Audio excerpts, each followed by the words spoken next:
In today's video, I'll show you the equipment I use in creating YouTube videos, including 7 different cameras I use in my videos, an inexpensive teleprompter that keeps me from rambling, the lighting setup I use, the video editing software that has saved me a lot of money over the years, a gimbal I use when shooting video with my cell phone, and I'll explain how I get the radio sound from this microphone. This will be a very different type of video than you normally see here on my YouTube channel. I'm taking you behind the scenes today to show you the equipment that I use when I'm making my videos. This room I'm in today, this is a spare bedroom in our house where I store most of the equipment I use to make videos. My wife and I call this my YouTube room. Let's start by looking at the different cameras I use to shoot the videos. My main camera, the one I use the most often, is a Canon DSLR that I've had for quite a few years. It's the model 80D. It shoots really good quality video. Probably 90% of today's video will be shot with the Canon camera, including the shot you're looking at right now. One of the many good things about using this type of camera is that I have quite a few different Canon lenses that I can attach to the camera body, depending on the type of shot I'm going for. Another very handy thing about the Canon DSLR is that it can mount on a tripod. That provides very steady shots without any shaking, which gives the videos a much more professional look than videos that people make simply by shooting with their cell phone. It allows me to be my own cameraman, which is great because I don't have anybody helping me when I make videos. Another cool thing about using this type of camera is that it works well with a teleprompter. I have this very inexpensive teleprompter that works along with a tablet. I put my script into some Android software on the tablet. The software is called Simple Teleprompter. That scrolls the script automatically for me as I read it.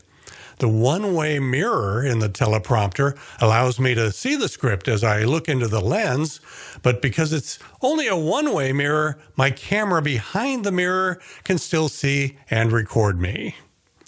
Now, if you don't own a teleprompter with a one-way mirror, you can still use the Android software to scroll through your script for you on your tablet. You just use a simple little setup like this to hold your tablet right next to the camera's lens so you can read your script as you stand in front of the camera.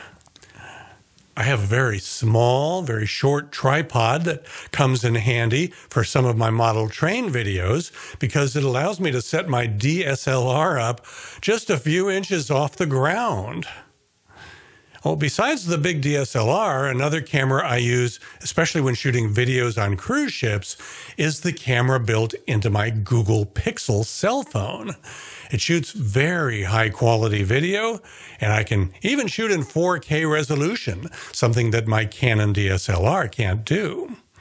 But I never just hold my phone directly in my hand when I'm shooting video with it. That's a recipe for amateur-looking, shaky video. I always mount my camera onto this gimbal. The gimbal keeps the camera steady, no matter how shaky my hands are.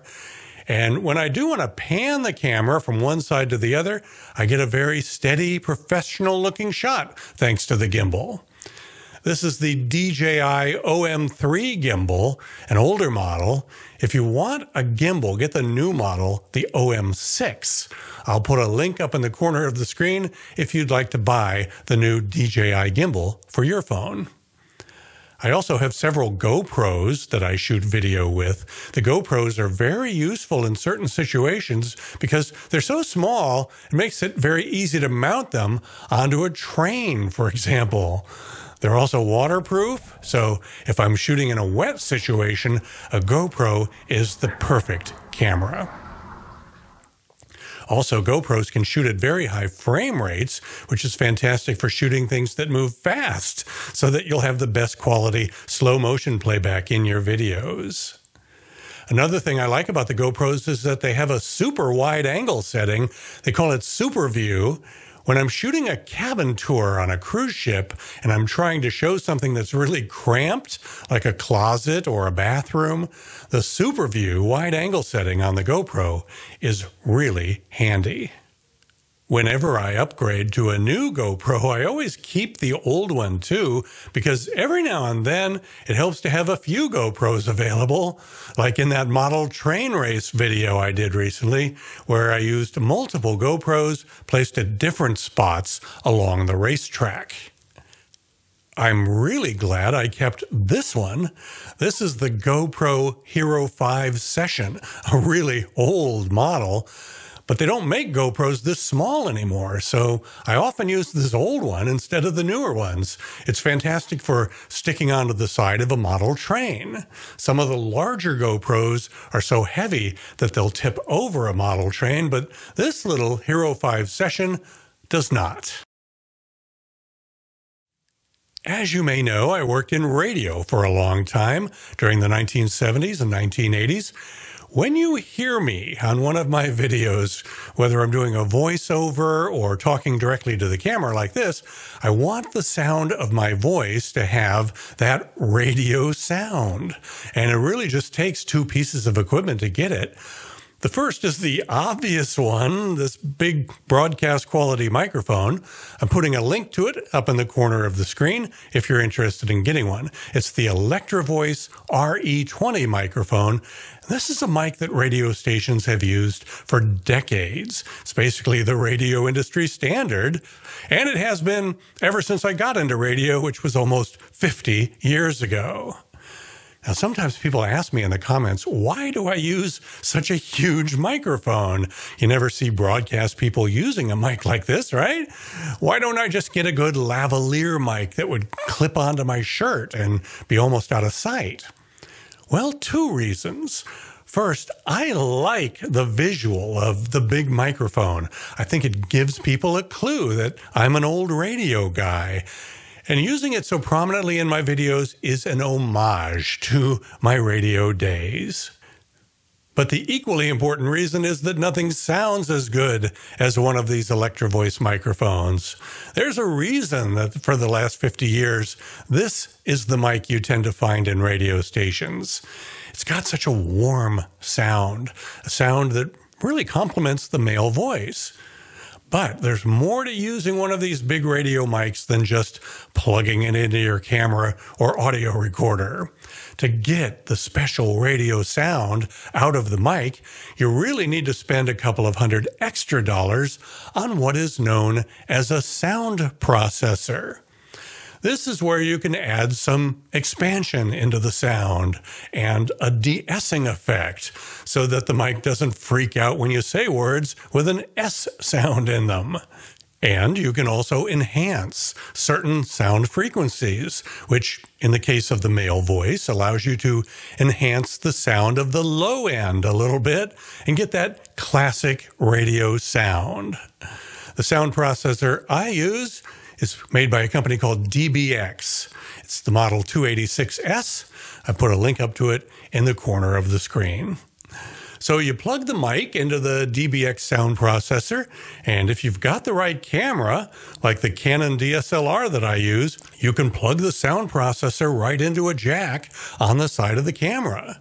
Not all cameras have that jack or the ability to set audio levels properly manually, but this camera does, and that's great for my videos. If I'm just doing a voiceover, I hook the DBX sound processor into a little Sony digital audio recorder and record directly onto that.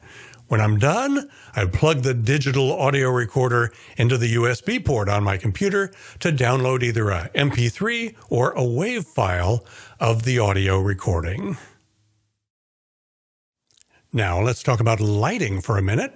Bad lighting makes you look bad and makes your videos look unprofessional. So there are times when you will need to enhance the lighting when you're shooting a video.